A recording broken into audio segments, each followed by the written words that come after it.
आइए देखते हैं मगध साम्राज्य का उत्कर्ष। हर्यक वंश, शिशुनाग वंश और नंद वंश सभी परीक्षाओं के लिए महत्वपूर्ण है।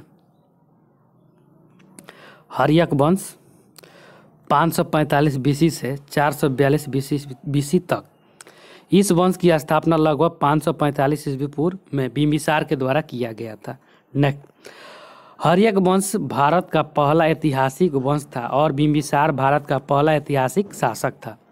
नेक्स्ट वन, इन्होंने अपनी राजधानी राजगिर या गिरिव्रज राजगीर को बनाया। नेक्स्ट, बिंबिसार ने अपना पहला सैन्य अभियान अंग के शासक ब्रह्मदत्त के खिलाफ किया। नेक्स्ट, बिंबिसार के समकालीन अवंती के शासक राजा चंद्र प्रघोत थे, जिनके दरबार में बिंबिसार ने अपना राजवैद्य जीवन को भेजा था। नेक्स्ट, बिंबिसार के शासक काल में ही उनके पुत्र अज्ञातशत्रु ने उनकी हत्या कर दिया और खुद वो शासक बना लिया। यही कारण है कि इतिहास में अज्ञातशत्रु को प्रीतिहंता कहकर पुकारा जाता था। नेक्स्ट, अज्ञातशत्रु ने गंगा नदी एवं सोन नदी के संगम पर पाटलिग्राम नाम से एक सैन्य छावनी की स्थापना की, जिसे अज्ञातशत्रु के पुत्र उदयन के द्वारा पाटलिपुत्र शहर के रूप में विकसित किया गया। नेक्स्ट पॉइंट, अज्ञातशत्रु ने लिच्छवी शासक के खिलाफ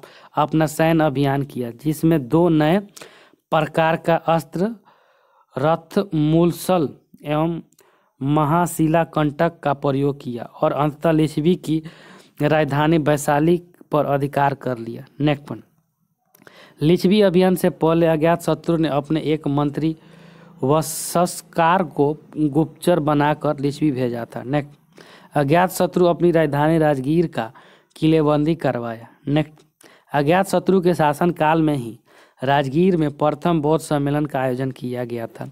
इस सम्मेलन की अध्यक्षता महाकश्यप के द्वारा किया गया था। नेक्स्ट वन, अज्ञातशत्रु के पश्चात इस वंश का अगला शासक उदयन था। इन्होंने पाटलिपुत्र नगर की स्थापना किया और अपनी राजधानी राजगीर से स्थानांतरित करके पाटलिपुत्र को बनाया।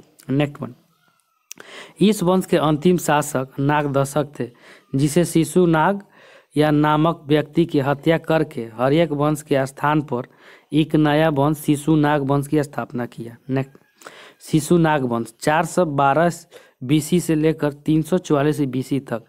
इस वंश के संस्थापक शिशुनाग थे। नेक्स्ट, इन्होंने अपने शासन काल में अवंती को अपने मगध साम्राज्य में मिला लिया। नेक्स्ट वन, शिशुनाग ने अपनी राजधानी पाटलिपुत्र को ही बनाया। नेक्स्ट वन, शिशुनाग के बाद इस वंश का अगला शासक कालाशोक बना। इन्होंने बज्जी संघ को पूरी तरह जीत कर मगध साम्राज्य में मिला लिया। नेक्स्ट, कालाशोक ने पाटलिपुत्र के अतिरिक्त वैशाली को अपनी पूरी तरह राजधानी बनाया। साथ ही कालाशोक के शासन काल में ही वैशाली में द्वितीय बौद्ध सम्मेलन का आयोजन किया गया था। नेक्स्ट, इस वंश का अंतिम शासक नंदीवर्धन था, जिसकी हत्या महापदनंद नामक व्यक्ति के द्वारा किया गया और इन्होंने शिशुनाग वंश के स्थान पर एक नया वंश नंद वंश की स्थापना किया। नेक्स्ट, नंद वंश 344 बीसी से 322 बीसी तक।